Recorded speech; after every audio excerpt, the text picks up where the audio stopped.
fierce battle with Dark Dragon ensued when the Runefaust army invaded.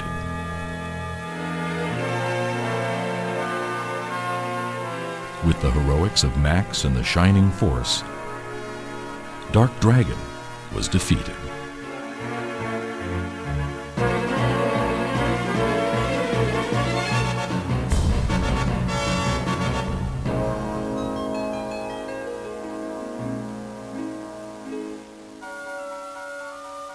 The victors returned to their normal lives, vowing for renewed peace.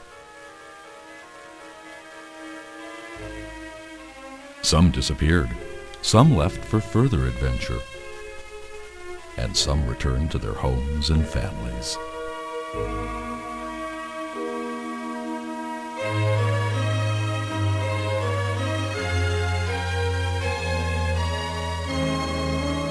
And Anne-Ree returned to her kingdom as the Queen of Guardiana. With help from Ken, Luke, and Lo, they rebuilt the kingdom from the ashes of the Runefaust invasion.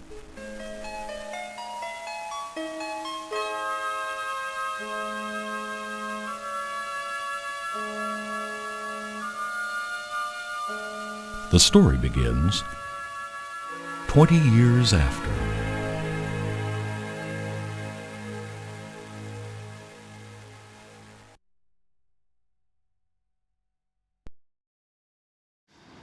All right, comrades, what's up? So Shining Force 1 is down in both its iterations. That took a while. So now we're moving on to the next, I guess, series of games within this chronological order. So there was Shining Force, and then there's 3 Gaidens. For those who are unaware of how the naming convention... Oh, before we get started, go ahead and like, subscribe, comment, and share. Thanks.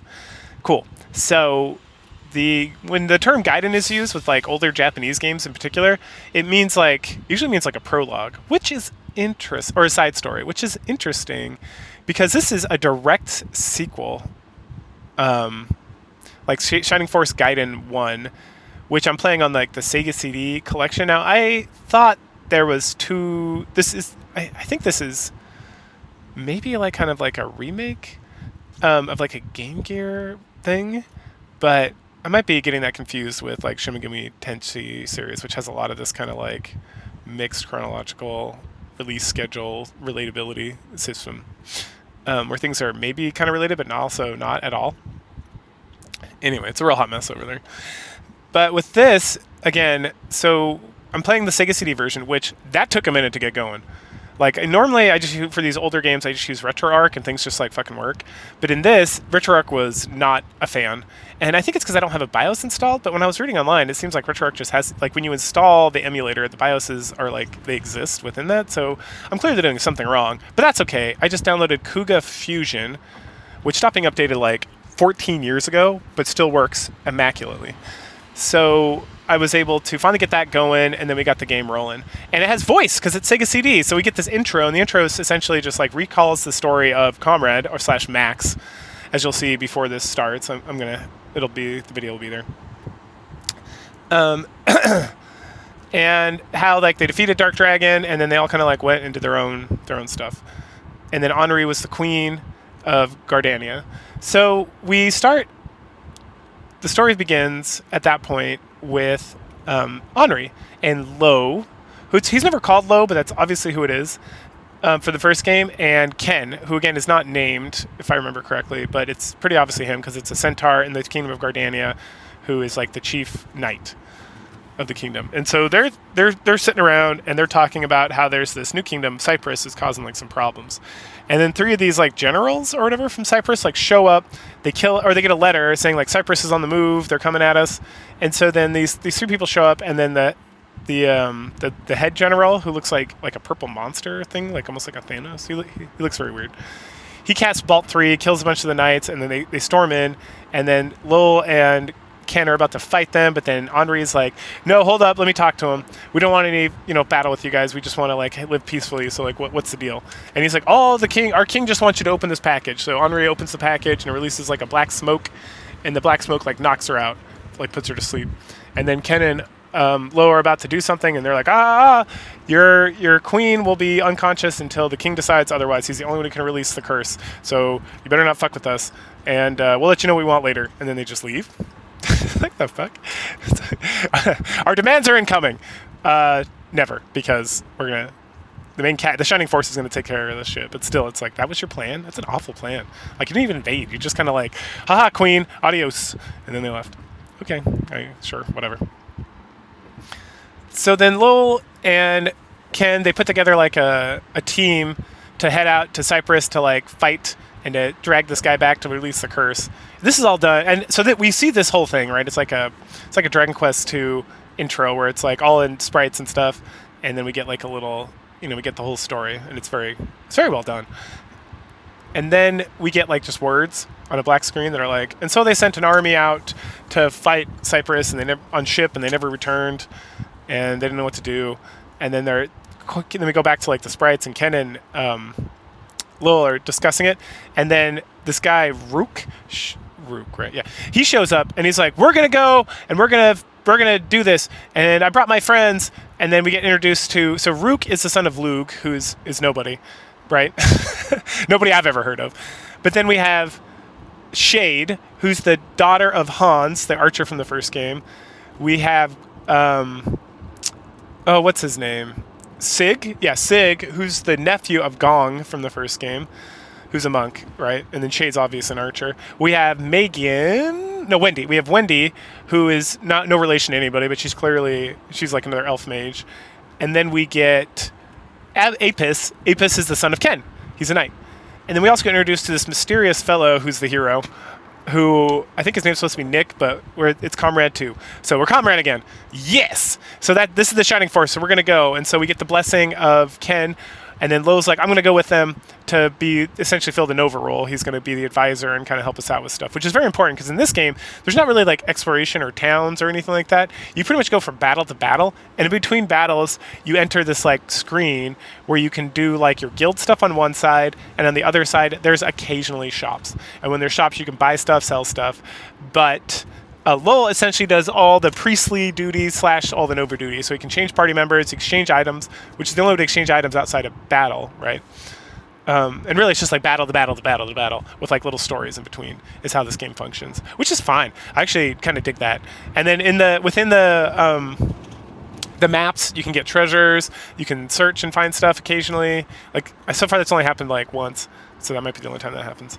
But and then enemies drop stuff, and certain enemies will always drop the same thing, right? So like a boss character will drop like a new weapon for one of the characters 100% of the time. So it's much more streamlined and much less random, which is like good and bad because you can't like break the system necessarily. And then when you egress, you just go back to like the loading screen, essentially like the little guild screen, and then you head right back into the battle. So if like people die, you just want to level up, you just want to grind a little bit, you just egress out of there and then head back in, which I did a couple times, trying to keep up with everything. So then we head off. We're on ship, and then shortly after we get attacked, like a dark mage shows up on our ship and summons a bunch of bats and shit, and like imps who cast blaze, which is very impressive. But then I don't see them. We don't see them for a while, and they outnumber us pretty significantly. But the characters are all stacked up. They got pretty sweet. They're all level 1, but they got pretty sweet weapons. They got like protect rings, and they all have a bunch of herbs. So that's great. So it's like a good tutorial level because you really just kind of like wail on these guys and work through. And then if like you want to like grind a little bit, you just egress and come back and just pound face some more. So we beat the Dark Wizard, but right as he's dying, as Dark Wizards do in the Shining Force series, he causes problems. So he blows up like the ship, and then the ship like sinks, and we lose all our gear, and then we end up on like a beach, and on the beach there's like a dwarf and some goblins, and they're like, hey, those I think those are the guys from Gardenia. Let's go fuck them up. And you're like, yeah. And then Lowe's like, oh, we lost all our stuff. Look around and just find anything you can use as a weapon, and we'll go. So literally each character, except for Sig, who's the monk, just on their turn, you just search the ground where they're standing, and they will pick up a weapon, and then you have to equip it. And then there's some herbs, like in these broken barrels, like kind of on the beach as well. So we work up our way to the dwarf, kill him. Oh, and the whole reason we get involved with this in the first place, it's not just the dwarf seeing us. It's like they're harassed. The dwarf and some of his like goblin cronies are harassing this girl, and we're like, we're here to save you. And she runs, and then you save her, and then she's like, thank you so much. And then this like one-eyed monk shows up named Cyrus, I want to say, And he's like, "What's up? Oh, my sister, you're okay. I'm so happy." And she's like, "Thank you so much." And he's like, "I am like a member of something to do with this area, which is called, it's like minimum, like MYMION, minimum, something like that." And we've been taken over by Cyprus, and you're just in time to like help. Please help us, Shining Force. I'm going to join you. So he joins us, which is nice, because the thing about the monks is they're like priests from the first game. Well, we had Gong, and Gong is pretty decent because he punches real hard, and you don't have to equip him with anything. The monks in this game, you actually have gloves you can equip them with, and they move faster, and they have healing spells. So the monks in this game are way better. They're like the monks in the Game Boy version. Like, Gong was pretty good in the Game Boy version. In the Sega Genesis version, he was like very meh. So they're much more like that. So they're very useful, and they pummel things. And Cyrus is pretty good. I think he's better than Sig as like doing damage, if I remember correctly. Again, I'm playing these games. I use the fast forward feature, the frame skip feature, whatever you want to call it, in the emulator, liberally, because I don't need to sit here and watch like a 20-second long like guy stabbing another guy and like a report of damage every like time I do anything. Like I ain't got time for that shit. But so we head to the main base of operations for Cyprus, who took over like this fortress or castle, and Cyrus like calls out to them. He's like, "Oh, we gotta sneak in, but we got the drawbridge up. That's okay. I know how to like fake it till I make it." So he goes and he's like, "Hey, I'm back. I got a report for Shining Force for like the leaders." And the dwarf who's standing guard is like, "Oh, sweet." So he drops the drawbridge, and then Cyrus walks up and like kills him. But right before that he dies, he like whistles, alerting the fortress to like our presence. So then it's battle time. And so here, wait, is that? I think I missed something. Yes, I did. Okay, so before this battle, we have a battle. So from the beach area, which is kind of like zoomed in, then we're like in an open area, which is like kind of more world mappy. And so there we kind of fight our way to the fortress. And I don't think there's anything that's really that important to learn about there. Okay, so then we get to the fortress. That happens. We fight our way through the fortress. It's got this cute mechanic where there's like these two doors, and dwarfs keep coming out. So I grind away a little bit. I just have guys like stand in front of the doors, and the dwarfs like wander out. We just slaughter them, getting my guys up to level like 7, maybe 8 for some of them. And then we push into the fortress. So fortress assault time. First thing we do is we head to the right, pick up a better sword for Comrade, and then just kind of grind out a little bit. Not a lot. I think I egressed once here to make sure that my guys were kind of all up at level... We're looking at like level 9, 10 at this point, I think. And we're going to push before we promote, because I was reading something about how that's very beneficial. Especially our magic users, the more we can kind of push them to level 20 before we promote, like that's very beneficial. So we'll give that a go. I feel like leveling up has gone pretty quickly. At some point when I was grinding out the dwarfs earlier, I was getting like 7 experience points or less for like killing them. So, you know, we'll push as we go. But especially the healers, because the healers get so much experience. Like I can literally heal nothing, and I get 10 experience. So Cray and Sig literally are just like getting, like, they get like an automatic, I don't even know how many times they can cast, 50 to 60, like half a level every time I do anything. Plus if they just like punch one guy, then they get like another 50 if they kill him. So they're cruising. They will definitely be promoted before everyone else. I would be surprised if they're not. Oh yeah, okay.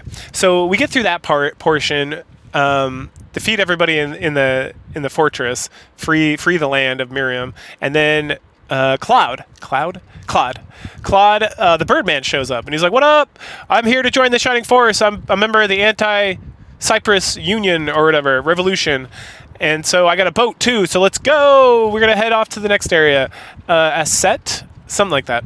So he joins up with the Shining Force. We head over there. That's the end of Chapter 1. Chapter 2 begins, and we are...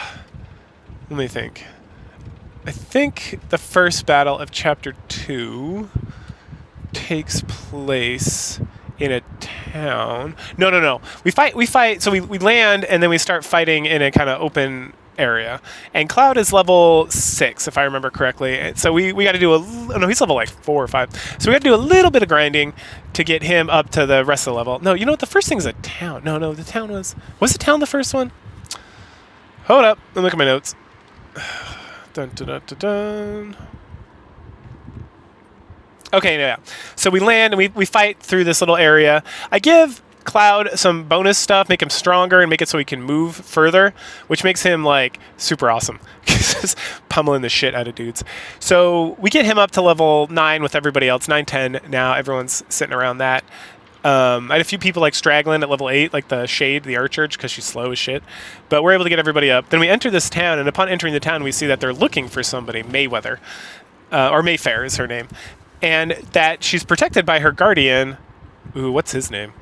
His name is Spike? Stock. His name's Stock. And we see Stock and her hiding in like this tunnel, and that they find him, and he's like, I will defeat all of you. And they're like, oh, you can't defeat all of us alone. And then it's like, oh shit, here we come. Shining Force has arrived. And so we grind out a little bit more here. I don't restart the level, either of these last 2 levels. I just kind of push through, trying to get people up to like 11 and 12. We beat up everybody here, kill them all, and then Stock comes out. He's like, oh, thank you so much. This is great. I want you to meet Mayfair. Mayfair is the daughter of the Archbishop of Cyprus, who he was the Archbishop was killed when Waldo took over Cyprus, and then he blinded her. And she's like, I'm a healer. I can do so much good healing and shit. And you're like, cool. And then Stock is one of those. He's like a centaur archer. Like, he's not called an archer. I'm trying to remember what he's called, like an assaulter or something. Anyway, he's pretty useful. Unlike the guy who I forget, who I never used in Shining Force 1 ever under any circumstance. Lyle or something. Anyway. So Stock's actually pretty good. And automatically, after we rescue this town, we can go shopping and we get arrows called Robin arrows that shoot like even further than the regular arrows, which makes Shade and Stock like extra useful, because instead of having to like do my little surround and then secondary surround, they can be like way the fuck back and be hitting dudes, which is good because Stock's level 4 and Mayfair's level 5 and everyone else is like 11 if not 12. Like my healers are like level 12. So then we go to assault Bozas, who is the right hand of Walpole, one of the right-hand generals of Walpole, and he's held up in this like tower fortress area. So we got to assault the tower, and then we go into the tower to take care of him. So at this point, I got to grind out levels because these guys are like so fucking far behind. We get new weapons for everybody, which is nice. So we're all like much more powered up. And then, I hate it because it's an open world area, but it's like I'm not going to push into this tower until these guys are at least level 10, and everyone else is like going to be sitting at like 12, 13, I'm assuming, if not even higher. So there we go. Time to grind. Once we're ready for the tower, we go ahead and head in, and then Bazo's there, and he's a real asshole because he casts this spell that creates an earthquake that like breaks up the tower a little bit. Doesn't harm me or really stop my progress, it just kind of slows me down. Anyway, we're grinding this part a little bit more. There's a lot of really good enemies to just beat the shit out of, so we get everybody up pretty high. We're talking like almost level 15, which is where 15 is where I'm going to start promoting my physical characters, and then 20 I think is where to do the magical characters. So, yeah. Okay. We push up to the next level, and there's Bozo again, staying at the top of the tower, being a real asshole. We grind out again here a little bit, get all my physical guys to I get like everybody to 15, I think, just about. And then we go up and punch him in the face. And, oh, one of the things he promises is if we can defeat him, he will tell us about Comrade, the main character. So we go up and we beat the shit out of him, and he like giggles at us and says, "Oh, you'll have to figure it out. Or the reason we're here is because we want Comrade. He's the main objective." And he goes, "Tee hee hee hee hee," and he like teleports out of there. And he's like, "I'll see you again." You're like, dumb motherfucker. Then Yelsha, I think it's a centaur night lady. She shows up and she's like, "Oh, thank goodness, you rescued me. You freed me from my imprisonment by destroying the tower and beating Balzo. I'm so proud." And she's like, "Comrade, that's you. Oh my goodness, I'm so glad you're safe." And Lowell's like, "Who the fuck are you?" And she's like, "I came from Cyprus with Comrade. He's the prince." So the king was killed, right? And then Waldo or whatever took over, and I guess Comrade was the prince. So he escaped with Yelsha here. And he's also mute. I guess. I think someone at some point around here is like, oh, he doesn't talk. It's like, I'm not just a silent protagonist. I'm literally mute. Jesus Christ. And so she's like, we have to head to Cyprus now so we can get you back on the throne. Hooray! And it's like, dun, dun, dun.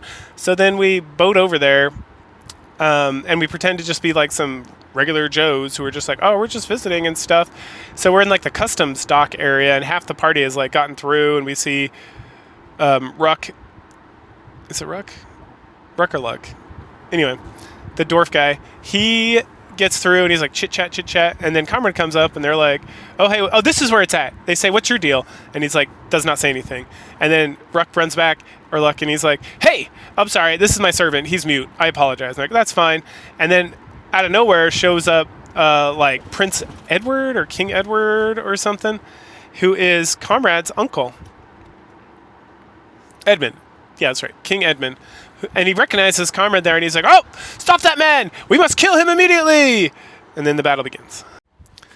We push our way through the dock area pretty easily. I play through it again just to kind of get my guys level up. I got my wizard lady, Wendy, is kind of lagging behind for some reason. Like, for some reason when she kills people, she does not get like a lot of experience. She gets like 20 experience points to like the 50. Meanwhile, all the people that I promoted, who are roughly like the same level in equivalency, I guess because they're level 1, they're racking up levels. So like all my recently promoted people get to like level 3 or 4, and Wendy's still sitting at like 16. And my plan is to get her to 20 along with the hero. So her and the hero are really having to like battle for like experience points. Meanwhile, my healers are also slowly climbing up. They're all about to like promote. So that really just leaves the hero and Wendy to take care of that. Anyway, so once we get through the dock, we meet Gantz, not Gunst from the first thing, but it's another kind of like metallic beast type creature. It's like a cat guy or whatever. He pops in, he's like, oh, my prince, Comrade, oh, we've missed you so, and something, and then he's like, why aren't you speaking, my prince? And Lo's like, because we don't know if we could trust him after we found out he was the prince, but, we're here doing this, so clearly we trust him enough. And then the Gantz guy is like, you should trust him, he's the prince, he's very honorable. Instead of staying here and protecting his own people, he went to protect your people instead. Well, that doesn't seem very honorable. Okay, sure, whatever. So then Lo's like, all right, all's forgiven. And then I guess Comrade talks at that point. He doesn't say anything because he's a silent protagonist, but the intent is there. I can still cast Egress this whole time, so thank goodness. Fuck. So then he joins us, and we use like the local, now that we've captured like the docks for like our revolution, we can use it to buy better weapons for everybody that's promoted, because these are only like promotable weapons.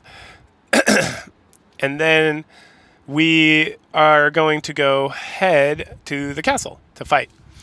And on the way, we have this big open plain. And so the Gantz character, the cat guy in the suit, is very concerned that we're wide out in the open and that we should like rest until evening and then travel at night so we're not so exposed, which is a decent idea. So they set up like tents, 2 men tents and a woman tent. And then all the men go in the men tents except Sig, and all the women go into the red tent, which is the woman tent. And then Sig tries to go in, and they like kick him out. Hilarious. What a perv. So at this point, I want to get my healers promoted, and I also want to get my other characters like a Comrade and Wendy to get a little bit closer. So I just grind out here for a bit. So we push through this plain area, and then right before the skeleton guy, who's like the general of this little army here, dies, he's like, oh, there's nothing you can do, there's no way you'll get through like the tunnels of death, the mushrooms will get you, they'll get you. And then he dies, and then Lowell's like, I'm not worried about it, let's go take care of business. So then we enter the tunnels of death, which do have mushrooms. The mushrooms do put you to sleep and do have the sleep spell that hits like a wide radius. But as I'm working through this part of the this battle, they pose virtually no threat. Like it seems like the sleep spell is not a guaranteed hit. So kind of whatever. I'm still pushing for that level 20. At this point, Wendy and I might just promote before 20, because Wendy and Comrade, the only two who have not promoted, because I promoted Merryweather or Mayflower, whatever her name is, the priestess, just previously. So everyone's promoted, including Domingo, who I picked up in the last stage as well. I don't know if I mentioned that. Yeah, you like search a random bush by like a pool of water. Again, it's one of these bullshit things where it's like, how is anybody supposed to know you're supposed to search like this random area unless you just like happen to be staring at the water from this bush or the bush from. I think I had to search the bush. So you'd have to have a character just in there and then be like, oh shit, I can search here. And I think this happens one more time. I think there's another like hidden character, and it's like you want me to like walk around every map at every possible location with no indication that there's going to be hidden characters. Like it's kind of bullshit Shining Force games. Like, what the hell? You're pulling a real Seventh Saga here with like just search everything, and eventually you might find something you're looking for. Like it's kind of bullshit. But we got Domingo, so that's awesome because he's rad, and he starts with like Blaze 3 and Ice 3, or Freeze 3, so that's great, and it's nice to have another mage. Let me think.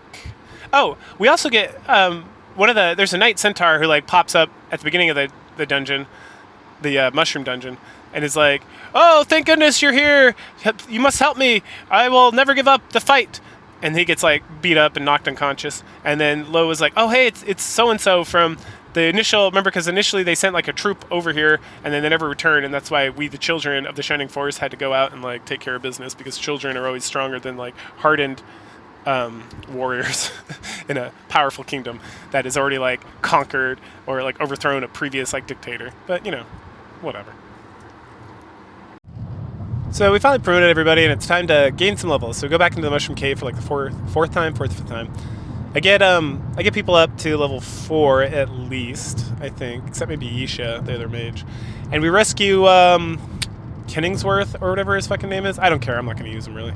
But he's a knight, and he's part of Gardania, and he informs us that everybody, there's still people alive, there's people being held prisoner, and that we need to go quickly so we can get to like the main fortress and rescue everybody before it's too late, because you know things are not looking good.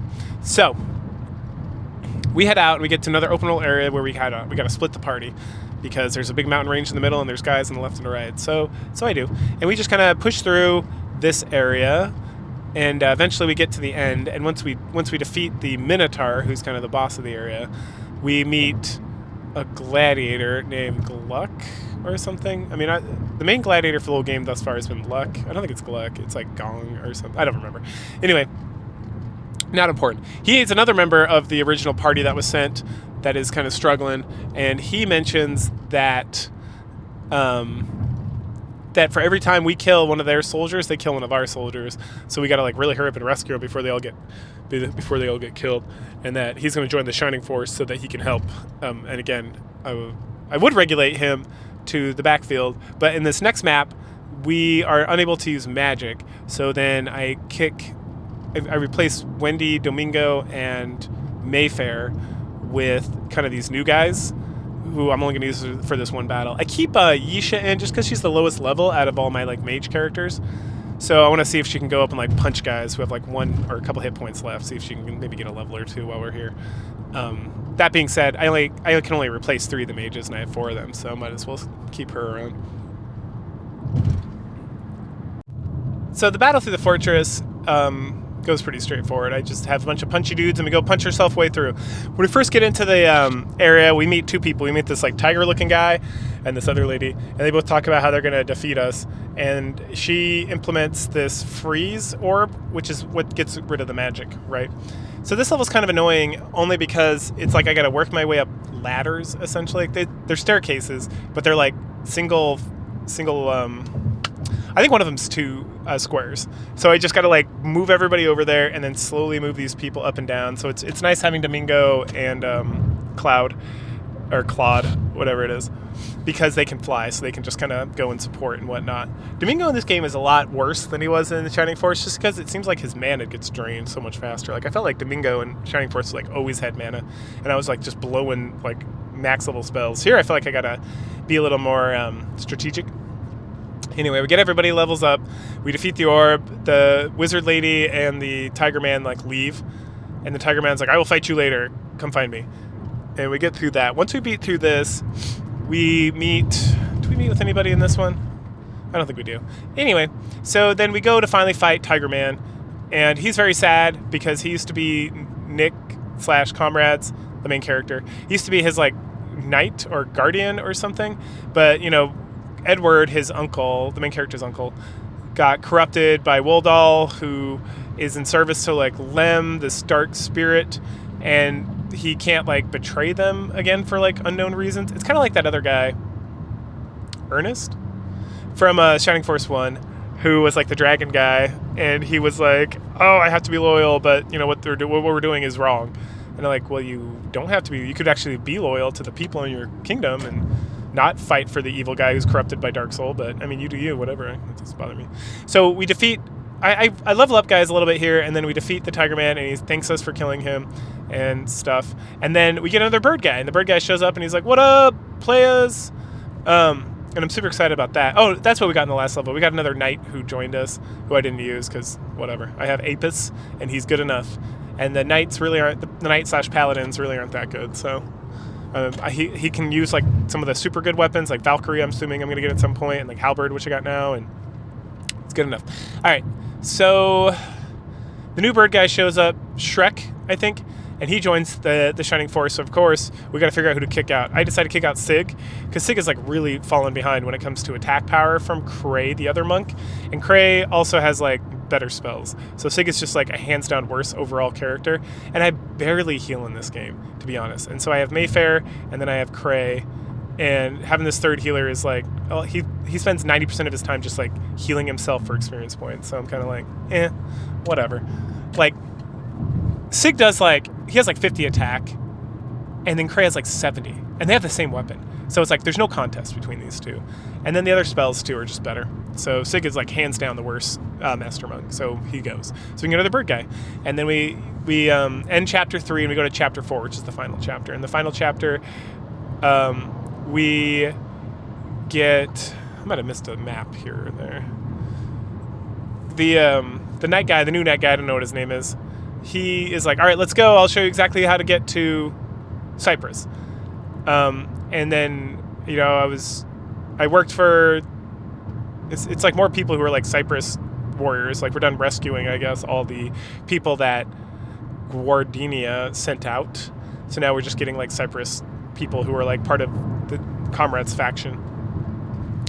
And again, we learned that Edward is like enthralled to the darkness, and we got to go defeat him. So that's what we do. As soon as we start chapter 4, we're in an overworld map, and there's like a city in the corner, and Edward comes out and he's like, "What's going on? Why do I have to be out here? I'm the king. I shouldn't have to be in the front lines." And some priest is like, "No, you have to be here because your nephew's here." And he's like, "You are a traitor. I will defeat you," and yada yada. And so we work our way exceedingly slowly because it's all mountains and forests. And I don't know why these fucking games keep insisting on doing this, because all it does is slow the game down. So I have my 2 birdmen and Domingo, but I don't want to send them ahead because they're just gonna like get killed. Which Shrek got killed like pretty quick because I moved him like a little further ahead, and he's like the lowest level. And most of my guys are level 9 to 12, and he's level 7, which really isn't that bad. But just I didn't want to like replay this again because it happened like halfway through the map, and that first half was not fighting. It was literally just like walking very slowly through the woods and the mountains. So I was like, fuck it, I'll just like work on getting him leveled up in the next level, which will hopefully just be in a town or like an open field or something. Anyway, so we work our way all the way down, fight Edward.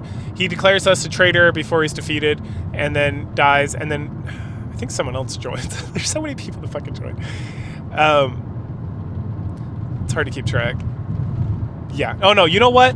That's what happened. So Shrek is the one who's like, I'll take you guys to Cyprus. We don't get the paladin. We get another paladin now. So that at this point, once we defeat Edward, we get another paladin, and he's the one who's like, I'm going to take you guys to Cyprus. I'm part of the guard, and you know, and then he explains again that like Edward is corrupted, and that Woldall is the true enemy, and that he's powered by like this evil spirit or whatever. So then we move on our way to get that taken care of. All right, so the next 3 maps are kind of like a boss rush, essentially. So we get to the castle of Cyprus, and on the outskirts, we meet green armor night guy, and he's like, "Oh, fuck you. You're never going to get in here. I'll stop you, you traitors, assholes." And Yom's coming, and Yom's pissed, and Wodel's going to summon him, and you're all going to fucking die. And oh yeah, by the way, that lady that you saw a while ago, Friaz or whatever, and that guy you beat the shit out of, Bozaz, he mutated them, so they're even stronger than before. And so then we kick the shit out of everybody here, including the Green Knight, and pick up the Death Sword or something, which is unusable because it's cursed. And I'm kind of done with the curse thing. It's worth it sometimes. Again, I don't want to like fuck around with this too much. It's like this game's I'm cruising through this. There's no reason to like experiment to try to find like that extra little bit of damage, because it's unnecessary. Like nothing has stood like any real test towards me. So then we get into the castle, and then Frias and Bozaz show up, and they're super assholes, and they're like, oh, blah, blah, blah, blah, blah, and we're in like this big kind of chamber room. And so we're like, oh, fuck you. And so then we go and we kill Frias or whatever her name is, like real fast. Like she has less than 100 hit points, so she doesn't have any of that bullshit like question mark nonsense. So I just roll up to her, and like she like she might have got like one spell off, and then I kill her. And then I go up to Bozaz, and roughly the same thing occurs. He has a bit more hit points, and he casts Bolt 3. He might have killed somebody, but it really wasn't that big of a deal. So then we're on to the final battles. And just like Shining Force 1, it's a dual battle. So if we leave during the second portion of this like battle, then we have to do the whole thing all over again. So we don't want to do that. So I got rid of Domingo because I knew that Luke was going to show up. And if you remember Luke, he was like the dwarf guy from the first Shining Force, and his son is Roos, who's been our gladiator the whole time. And I know this because I'm using a fucking guide from RPG Shrines. so I was like, Domingo's the least good, so, shockingly, even though he's like the best mage in Shining Force. In this, he's not nearly as good as Wendy or Yezra. So adios, amigos. Which is funny, because also in the night with the level with the Green Knight, I pick up Amigo, who's a healing Man of War kind of character, like Healy from Dragon Quest IV. So that's fun. I actually used him. So that's the interesting thing, right? I switched and I'm like, I'll just use this guy. It'll give me some extra healing so I can get through like the first half of this battle. And then when Luke shows up, which they call him Lug in this for some reason, but it's clearly Luke. You just look at it like his face, and it's also Luke. And he's friends with Ken and Lowell. So obviously that's who that is. Okay, so we pound their face. They're like, oh, what are you going to do? Wardle's already summoned the monster, and there's nothing you can do about it. Nothing can defeat him. Hoo, hoo, hoo, hoo. So we go, and the Wardle is like a total asshole, and he's like, oh, fuck you guys. I'm gonna mess you up, and there's this monster, and there's nothing you can do about it. There's actually a lot we can do about it, motherfucker. Because first of all, I just have my characters like chill for a second to like draw the enemy towards me so I can mass attack them, and the only one who comes is Wardle with his like 70 hit points. And so he casts like one spell, I fuck him up, and then cast Aura to like restore everyone to full health. And I'm like, all right, well, that was simple. So then we all gangbang this monster who's just sitting in like a crevasse in the middle of the room.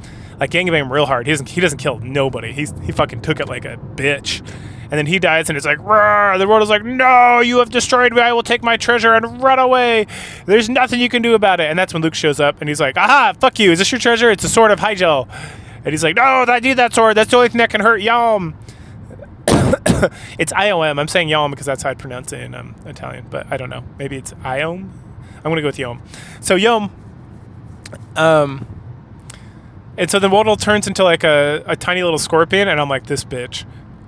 I was wrong. That scorpion fucked me up. I didn't lose, but that guy, he was like killing dudes. Like he was like one-shotting like my warriors. Like I was like, damn. We also run into like a new type of enemy called like it's like this weird like human. I think it's supposed to be like a robot or like a golem type character. There's golems in this game. It's like in the first one that are stone golems, but these are more kind of like the rune golems from Dark Souls than yeah, they're more like that. Anyway, so they all kind of, it's a similar situation where I just like hang tight for a minute. All the sentinels run up, I kill most of them, and then I get up to the scorpion, and he's just chilling by himself. So I surround him, and he starts like knocking dudes off one at a time. Fortunately for me, he has like a little over 200 hit points, and I'm able to whittle him down pretty quick. I got a lot of guys who do like range damage, and then a lot of my guys, even though they're getting whacked, like Luke and his son Roos, they do a lot of fucking damage first. So I have 12 guys, and each guy is doing roughly like 16 or 15 to 25 damage, right? So if you do the math, that's it's pretty short work to victory, especially because a lot of my guys are getting like multiple shots in. And okay, so once he's defeated, what happens then? Oh, like I guess the castle, we get like the earth shakes, but it's not like the castle's crumbling and we have to escape like in the first game. It's more like Comrade is like, all right, cool, I'm a king now, that's fun. But but he collapses and is because his arm turned to stone from using the sword. Maybe it's the arm he had the sword in, and then we all teleport back or travel back to Gordania, and Henri's better, and she's like thanks us for our help, and we decide that we're going to, or like you sent the Shining Force back, so Comrade doesn't come back, and neither does Mayfair and like those, but like the children of like the old Shining Force heroes, they all come back and they're given like a report, including Lo, and so he's getting an army together, Comrade is, so that he can invade inland, and we're gonna start referring to him as Nick because Shining Force Gaiden or Shining Force CD Part 2, he's not the main character, so he gets like his old name, which is Nick. So King Nick. He's getting his forces together so he can go and push further in and find out what's going on with this Yam thing and like stop it from being terrible, or to like head off any catastrophe that may or may not be occurring in the future. And Henri is like, well, we'll help. We'll gather our forces and we'll send out a crew to assist so that we can all work together to stop this evil force and make sure that we're all good to go.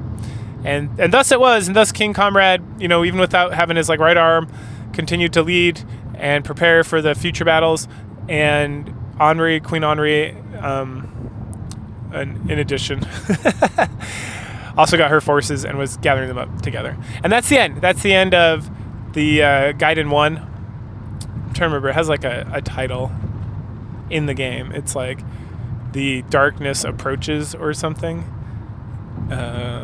Something like that. Yeah.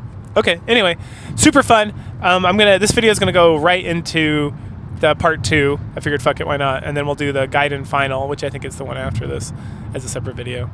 But